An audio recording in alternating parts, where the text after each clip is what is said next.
పెళ్లి చేసుకున్నాం సార్. వాళ్ళ ఇంట్లో వాళ్ళకి ఇష్టం లేదు సార్, అందుకని నన్ను బయట దొబ్బేసినారు సార్.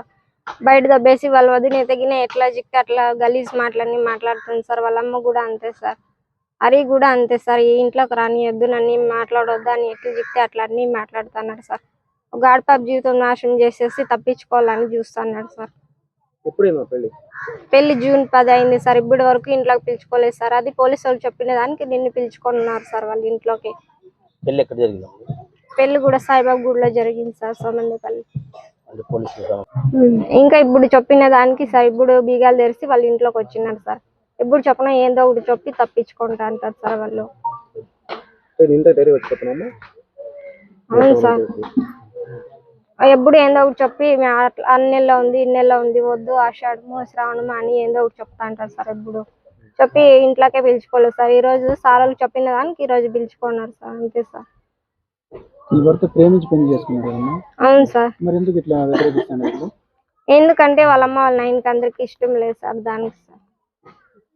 ఊరికే ప్రేమ పేరుతో నమ్మించి నన్ను మోసం చేసినారు సార్. ఏం కోరుకుంటాను సార్, వీళ్ళ ఇంట్లోనే ఉండాలని కోరుకుంటాను సార్. ఏమో సార్ తెలియదు సార్, డ్యూటీకి ఎప్పుడు వెళ్ళినాడు సార్. వాళ్ళు ఏం చెప్తారు, మాకు అవసరమే లేదు, నా కొడుకే గది చేసినది, ఎవరో చేసినదంతా మేము మోసుకోవాలని చెప్తున్నారు సార్ వాళ్ళు. నీ కొడుకు అయిన దానికి మీ ఇంట్లో వచ్చినాను, లేదంటే ఇంటికి వస్తాను అని చెప్పినాను సార్ నేను. ఏం కాదు సార్, నన్ను చెడిపి ఆడపాప జీవితం నాశనం చేస్తే ఎట్లా సార్?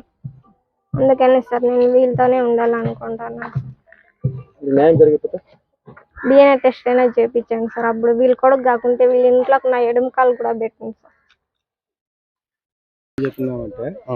పెద్ద మనుషులు ముగ్గురు వచ్చినారు, అడిగినారు, మేము వద్దాని మేము వీడియో చేస్తాను లేదమ్మా, మేము వీడియో చేయము.